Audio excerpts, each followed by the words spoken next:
on s'est dit, parce que c'est vrai qu'on n'a pas énormément de line-up autour du foot, etc. dans Popcorn, il se passe quand même pas mal de choses en termes d'actualité sur le foot, avec notamment un sujet qui n'est pas tout récent, mais qui prend de plus en plus de place sur la multi-propriété des clubs. Exact, c'est un petit sujet, je vais essayer de vous le faire en quelques minutes les amis, avec une actualité forte, et ça permettait d'aborder quelque chose qui était un vrai sujet justement dans le football, et en plus comme je vous l'ai dit c'est de l'actualité, donc ça permet de l'envoyer, c'est cool, notamment sur la multipropriété. Comme le nom l'indique, la multipropriété c'est pour une entité ou une personne le fait de posséder plusieurs clubs de football dans des championnats différents, et donc du coup souvent de les faire interagir entre eux en profitant du coup d'un système où je peux acheter le joueur de A avec les finances de B tout en prêtant à C. Bref, il y a plein d'abus, plein de trucs, et c'est quelque chose qui fait énormément débat parmi les supporters. Mais si je pars de ce sujet, c'est parce qu'il y a une petite actualité qui vient d'arriver et qui va peut-être être une petite bombe dans le football français. Vous l'avez vu passer, le Paris FC, leader de Ligue 2, est en passe d'être acheté par quelques petites entités qui ont un peu d'argent, la famille Arnaud, rien que ça, et le groupe Red Bull. Le groupe Red Bull qui, possède le RB Salzbourg, le Rasenball Sport Leipzig, Rasenball Sport étant un mot qui n'existe pas pour dire Red Bull Leipzig de manière cachée, parce qu'en Allemagne, tu n'as pas le droit, j'y reviendrai, et qui possède également les Red Bull de New York. Et donc, du coup, ils sont en passe de posséder également un groupe en France via le PFC, qui est, comme j'ai dit, leader de Ligue 2, donc en passe d'éventuellement venir en Ligue 1 et de peut-être éventuellement être un nouveau mastodonte en Ligue 1 pour en plus éventuellement concurrencer du coup le PSG avec peut-être remove ça quand même, hein. Une petite rivalité dans la même ville. Stylé, gros. Regarde le livre. C'est stylé. Voilà, parce qu'on arrive en première ligue. Non, parce que c'est vrai que Paris, je pense qu'on est quasiment le seul pays à avoir. Enfin, en Angleterre, à Londres, je crois qu'il y a 5 ou 6 clubs en première ligue. Je sais plus combien, 5, je crois. Madrid aussi. Enfin, tout le monde a minimum de gros clubs, quoi. À Madrid, t'as l'Atlético, t'as le Real Madrid, t'as Retafe, t'as le Rayo Vallecano, je dois peut-être en oublier un ou deux. À Londres, Chelsea, Watford, West Ham, Tottenham, Arsenal, Crystal Palace. Ouais, ça envoie. Et là encore, je t'envoie avec la D1. Si on va chercher dans les D2, les D3, là, t'es sur 20 clubs pro quasiment. Donc c'est vraiment un délire. Nous, en France, ça nous permettrait effectivement d'avoir. Il y a aussi le Red Star, si on veut le citer, on va les citer. Donc, du coup, ce sujet, c'était l'occasion de savoir en France qui possède quoi. Ça, c'est bien. Ça. Quels clubs sont justement concernés par la propriété?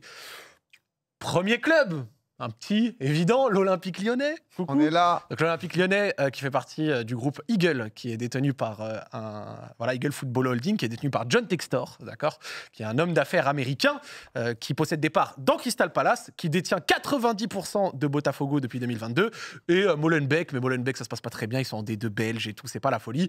Botafogo qui jouait le titre au Brésil l'année dernière, et évidemment, le même système que je viens de vous dire donne des effets dont je vous ai parlé, donc des joueurs de l'Olympique Lyonnais qui vont à Botafogo, comme récemment El Arouche, même s'il malheureusement, il a requitté le club depuis. Des joueurs de Botafogo qui font l'inverse et qui vont à l'OL. Lucas Perry, qui est titulaire actuellement à l'Olympique Lyonnais, et ainsi de suite. Il y en a plein d'autres. Lens, Joseph Gourlian, qui est aussi propriétaire d'autres clubs. Le Calcio Padova, que je connaissais pas, Millonarios en Colombie. Et là, ça m'a trigger un truc dans la tête, c'est que récemment, il y a eu un Colombien, Chavez, je crois, vous me dites les Lensois dans le chat. Farinez. Non, je crois que c'est Chavez, un truc comme ça, qui vient justement de ce club, il me semble, en Colombie, et qui a rejoint Lens. Vous me dites dans le chat, Wilker Farinez, c'est un autre. Ah, ok. Mais parce que moi, c'est Football Manager, si tu veux, donc on est pas. Je crois que. Non, dans le chat, ils vont te dire. Je crois qu'il y avait une connexion aussi. Chavez, c'est un autre, mais bref, c'est un joueur qui me semble est venu de Millonarios. Les deux, ouais, c'est ça. Voilà, les deux. Comme ça, magnifique. On a tous les deux raison. Un autre club qui a descendu dans les abysses du football, c'est pas la Ligue 1 malheureusement, Bordeaux, Boavista. Gérard Lopez, ça lui suffit pas de ruiner un club, il faut qu'il ruine un deuxième, parce qu'en plus je crois qu'ils ont des soucis d'impayés de salaire et tout là-bas. Gérard Lopez, mania, intégral lui. On se régale. L'AS Monaco, qui possède également le Cercle Bruges, où ils ont prêté pendant très longtemps certains de leurs joueurs, notamment des indésirables. Je pense à Jordi Gaspard, des joueurs comme ça, qui, il me semble, ont fait des petits passages là-bas. Il me semble qu'ils possèdent également Valenciennes, à revérifier, mais ils ont plusieurs clubs du côté de l'AS Monaco. Le plus gros, si on a envie d'être honnête, c'est encore une fois plus de la Ligue 1, mais 3, qui fait partie du City Group. Le City Group, qui est un groupe qui possède... Mais alors, il y a du monde là. Oh là là. Vous avez du temps, c'est quoi, jusqu'à demain, jusqu'à... Parce que, est-ce qu'il y a, il y a des lois qui font que tu peux prendre qu'un club par pays? Ouais. Que alors, diversifie. Ouais. En France, tu n'as pas le droit. Donc il y a la loi que j'ai citée, donc je vais te la lire. Okay. Il est interdit. Donc article 122.7 du Code du sport. Merci Florent. Il est interdit à une même personne privée de contrôler de manière exclusive ou conjointe plusieurs sociétés sportives dont l'objet social porte sur une même discipline ou d'exercer sur elle une influence notable. Mais au niveau européen, c'est un petit peu différent.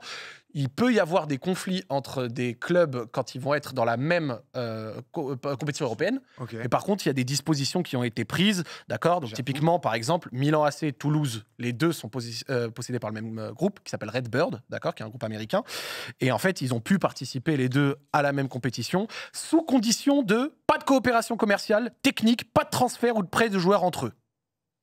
Ah ouais, putain, en fonction, ça rend vite, en fonction des années, etc., ça devient un bourbier administratif, quoi. Ça peut vite devenir un bourbier administratif, mais l'UEFA avait statué en 2023. Donc au début, c'était impossible et ensuite, ils ont mis quelques dispositions pour que ça puisse se faire parce que ça concernait en fait beaucoup trop de clubs. Parce que cette année, il y a City et Riron avec des champions. Il y a City et Riron, Manchester City qui possède aussi Girona en Espagne et qui a envoyé d'ailleurs pas mal de joueurs là-bas. Ouais. Voilà, comme il me semble, Savio. Yann Couteau, Savio. Il y avait un autre, le milieu de terrain là, qui est fort sur FM, mais qui a fait qu'une carrière là-bas, Yangel Herrera. Voilà. Donc ils sont très nombreux. Il y a Nice qui possède aussi Lausanne, et maintenant, même si on veut dire Nice, c'est Ineos qui a pris 25% du capital de Manchester United. Donc, autant vous dire qu'en France, plein de clubs sont possédés par des multitudes de groupes qui possèdent derrière plein d'autres clubs en Europe et qui les font souvent interagir entre eux. Grosso modo, pourquoi est-ce que ça pose problème ? Parce que je vous l'ai dit au début que moi, je n'aime pas ça. Voilà. Je vous le fais en rapide. Grosso modo, le souci de la multipropriété, c'est la peur de la perte d'identité. Et pour ça, je trouve que j'ai gardé le meilleur exemple pour la fin, Strasbourg. Strasbourg, qui est possédé par Blueco, qui possède Chelsea. Et depuis, il y a beaucoup d'échanges de joueurs et de trades entre les deux. Et en fait, les supporters strasbourgeois font beaucoup de contestations et de protestations contre ça, ont organisé des moments où ils n'encouragent pas l'équipe, notamment au début des matchs, font souvent des banderoles contre ça, parce qu'en fait, la peur de ces groupes, c'est d'être dilués au sein d'un consortium de plusieurs clubs et de perdre l'identité de ton club, de ce qui faisait sa particularité locale, ses forces, et à la fin, en fait, de se retrouver juste dans un truc de micmac et qui, à la fin, ne représente plus du tout ce que tu as supporté à la base. Une branche de la multinationale était juste en mode... Exactement. Je vais te donner un exemple concret. Récemment à Lyon, à l'OL, d'accord ? Il y a eu des joueurs de Botafogo qui ont été sélectionnés au Brésil. Il y a le Twitter officiel de l'OL qui a fait un tweet pour parler des joueurs de Botafogo avec un hashtag Eagle Family. Ouais. Oh, le Eagle Family. Eagle Femme. On est là. Ce truc. Autant vous dire que nous, la Eagle Family, on s'en bat un peu les couilles. Désolé. Et Botafogo, ça ne nous concerne pas tant que ça sur le papier. Et c'est pour ça que c'est un truc qui fait beaucoup débat. Et moi, personnellement, je suis largement contre la multipropriété parce que je trouve qu'elle possède son lot d'abus et ça ne me plaît pas.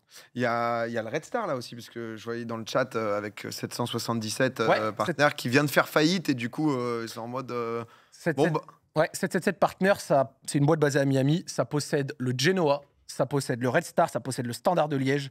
Et il y avait ils avaient des tonnes de plaintes pour dettes non payées, fraude et compagnie. Ils étaient en train d'essayer, il me semble, de racheter Everton. Ou en tout cas, ils avaient des liens avec Everton. Et le fait qu'un groupe qui possède autant de clubs s'effondre après avoir fait des trucs bizarres, notamment avec le Genoa, je sais pas, foutre 20 patates sur Vitinha, c'est pas mal, non ? C'est génial. Merci beaucoup. Malinovski et tout, c'était... Avant la faillite, juste avant la faillite. On va ouvrir une cagnotte pour ces gens-là parce que c'est des sauveurs de club français. J'apprécie beaucoup. Vous en avez bien, Marseille. C'est vraiment les postes. Donc voilà. Donc oui, effectivement, de temps en temps, il y a des groupes qui spéculent et qui ont du coup la velléité de faire du cash et des trucs et ça fonctionne pas du tout parce qu'en fait, c'est souvent des groupes qui, derrière, in fine, ne connaissent rien au football, qui viennent avec des volontés financières et qui font fi de ce qui fait la force des groupes. Et c'est pour ça que la multipropriété est très contestée. Est-ce que c'est pas un peu hypant quand même là avec Paris FC Parce que Brooks, toi, si je dis pas de bêtises, tu supportes pas de club en France. Toi, t'es pour le Bayern, non ? T'as pas de club en France particulier, non ? Non, pas spécialement. Paris FC Gros, c'est stylé de ouf. Genre, vraiment, c'est hardcore. Je trouve ça incroyable. Franchement. J'espère que c'est qu'un début, moi. Et qu'on va avoir 2-3 clubs. Ce serait bien que le reste même en région parisienne, en vrai. Parce qu'on a beaucoup de bons clubs. Versailles en N1, je crois. Ouais, c'est dingue. Tu vois, on a plein de petits clubs comme ça. Mais ça serait la frappe que ça monte en Ligue 2, Ligue 1. Ah ouais, mon rêve. Dans une ville aussi grosse que Paris, c'est cool que ça puisse apporter de la concurrence et surtout au-delà de ça, avec un groupe qui, on peut tailler la multipropriété, mais qui travaille bien. Le groupe Red Bull, Leipzig, ça fonctionne. Salzbourg, ça fonctionne. Red Bull New York, c'est carré.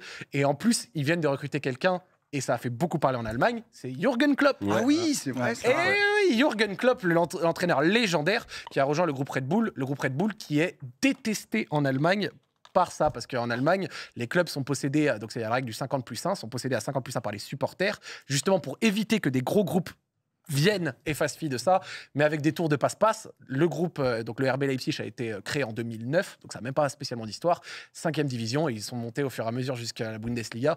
Il y a quelques dispositions exceptionnelles qui permettent à des gros clubs, des grosses entités de posséder des clubs, comme par exemple Leverkusen, Bayer Leverkusen, c'est quoi? C'est la industrie pharmaceutique, et le VfL Wolfsburg qui est possédé par Volkswagen. Putain, mais en Allemagne, ils tiennent tu es une énormément. bible, hein. Il maîtrise bien son sujet, Zach. Ah ouais, il est bon. Ah ouais, il est bon, il est bon. T'en dis quoi, toi, Saïd, de c'était tout lourd. ça, autour multipropriété, même peut-être plus Paris Bah, moi, je vais parler de la multipropriété parce que je suis un peu concerné avec Zach en tant que supporter de l'OL. Et c'est vrai que des fois, tu vois des transferts qui ont aucun sens. Et ça dessert le football, ça dessert un petit peu l'identité, comme Zach l'a dit. Puis aujourd'hui, nous, on n'est pas à l'abri que si John Textor il veut mettre toutes ses pièces dans un autre club, ça va être au détriment de l'OL. Donc c'est un peu dangereux, je trouve. Et même des joueurs comme El Arouche qui sont balancés à gauche, à droite, moi, je suis pas fan non plus. Et pour Paris, ouais, ça peut être incroyable, enfin, comme l'a dit Brooks, enfin en France, avoir une ville avec plusieurs clubs et surtout une ville comme Paris. Ça pourrait faire des sacrés derbies, une belle effervescence. Ouais. Parce qu'à l'heure actuelle, c'est quoi? Ça joue à Charletti, non? C'est ça? Mais ils ont fait une demande pour être à Jambouin, justement. Juste à côté du parc. Genre, ils sont Collés à au 30 mètres d'écart. Ils sont les collés deux. au parc. Ça serait... Est-ce qu'ils vont faire comme si c'est Red Bull, en mode devoir jouer avec RB En France Ouais. Je sais pas si en France, il y a une disposition qui fait que tu n'as pas le droit de mettre le nom d'une société dans le nom de ton club. Parce que, par exemple, parmi les supporters du PFC, ils sont pas ultra nombreux, mais qui sont là, eux, ils n'ont pas envie de devenir trop Red Bull. Ça s'appelle Paris FC, ils ont envie que ça continue de s'appeler Paris FC, ça s'appelle RB Paris. Ouais. Parce que, par exemple, tu vois, à New York, ça s'appelle Red Bull de New York. Ouais, c'est vrai qu'ils avaient changé. Mais je crois que Paris FC, ils avaient fait un peu des moves, parce qu'ils ont aussi une équipe féminine, mais de mettre les matchs gratuits, je crois, pour essayer d'amener les gens au Parce que stade et tout. Le PFC, c'est un gros club en région parisienne. C'est un club historique à Paris, le PFC. Ah ouais, de fou. En jeune et tout, le PFC. Bah après, c'est super historique. connu, quoi. Oui et non, parce que j'avais checké. Non, mais quand je te dis historique, c'est en mode tout le monde connaît le PFC en région parisienne. Oui. Genre, c'est un club que tu joues tout le temps contre. C'est un club qui existe, donc perdre l'identité PFC, ça serait un peu chiant, je trouve. Et il l'avait pas fait que pour les féminines, les places gratuites, il l'avait fait chez les gars aussi. Ok, ouais, partout en mode. Ouais, pour les moins de 26 ans, je crois, un truc comme ça. Venez nous voir, les gars. Mais Charletti, c'est les stades, déjà, je trouve, qui ont une piste d'athlée autour. C'est pas très joli, ouais. Ah ouais, déjà, c'est. Ouais, c'est dur. Ouais, t'es loin de tout. Ouais, C'était trop loin. un peu en mode, bon, ça fait chier, quoi. Je censé avoir une bonne place, là, quand même. Donc. Mais l'idée d'avoir en fait concrètement un nouveau club qui puisse arriver en Ligue 1 avec le savoir-faire sportif et l'expérience d'un club comme Red Bull et les moyens financiers légers de la famille Arnaud qui possède quand même un peu d'argent, bah forcément c'est un petit peu hypant parce que c'est pas un État, c'est pas le Qatar, mais c'est très très riche. Après, à voir s'ils mettent des sous, parce que par exemple Rennes c'est possédé par Pinot, ils mettent pas tant de thunes que ça non plus. Il y a Jeanne Emer là qui dit Red Bull aura que 15% et sera là pour apporter son expertise sur la formation. Ouais. La famille Arnaud qui va être actionnaire. Ah va jouer oui, avec ils ont que 15%, mais c'est comme Ineos qui par exemple Oui. a que 25% de Manchester United, mais qui contrôle tout le sportif. Ouais, c'est en fonction. Donc même si Red Bull a que 15%, s'il contrôle tout le sportif et que la famille Arnaud a la majorité mais met plus de thunes, Ça va bien. ça fonctionne en fait. Après, c'est vrai que ce que dit quelqu'un, le fait que ce soit un actionnaire français, malgré tout, la famille Arnaud, etc. Bon, à voir, c'est vrai que les Pinot à Rennes, c'est français aussi, mais. Après là, on peut parler après des clubs étatiques dans le football et là c'est tout un autre sujet. Excusez-moi, pardon, parce que j'ai l'impression qu'on a un nouveau sponsor. Tout à l'heure, c'était SDM qui mettait des subs. Maxime Lopez, qui est actuellement joueur Ah ouais, je pense. du PFC, Et qui, oui. Ouais, c'est vrai. Moi, je qui vient de lâcher 25 subs, qui Et est je très vais le souvent dire sur pour Twitch lui, avec Lohan et Je tout. vais le dire pour lui, Max Lopez, c'était un bon joueur de Serie A qui faisait une carrière complètement carrée et il est allé à la surprise générale en Ligue 2 pour rejoindre le PFC parce que je crois qu'il y a son Il y a son frère. frère. Frère Exactement. Julien Lopez, ouais. Max, tu le diras ou pas? T'étais pas au courant, toi, du rachat? On t'en a pas parlé? Dans le projet sportif, Tu le savais, hein? Tu fais des petites saisons en Ligue 2 et on remonte dans un projet carré en Ligue Tu le savais, tonton. Il est malin. 1. Tu le savais, tonton. Ça il se est fait bon. pas en 4 semaines, Il est ces bon, trucs-là. il est bon. Tout le monde s'est dit, qu'est-ce qu'il va foutre en Ligue 2? Ah Mais gros, bon, c'est la il comptait phrase pas que je me suis rester dit, en on- Ligue 2 longtemps. Je me hein. suis dit, mais qu'est-ce qu'il va faire en Ligue 2? Bah Il oui. dit je savais rien du tout. Voilà, c'est. Avant, il avait dit quoi? Merci pour la pub. Bon, en tout cas, au-delà du fait, est-ce que tu le savais ou pas? Bah, il est dans un bon train. Ouais. Ouais. Non, mais c'est premier là actuellement. Ils sont premiers Ligue 2. Putain, ça se passe bien. Non, mais merci Zach pour les infos parce que c'est vrai que. Ouais, c'était génial. Chronique, c'est Zach, Avec grand c'est Zach, plaisir. mon frérot. Ouais, Vous êtes j'ai des kiffé. gens qui suivent à la fois beaucoup le foot, qui sont au courant, mais des gens qui suivent un peu moins. Et c'est vrai que ça permet de savoir un peu où on en est.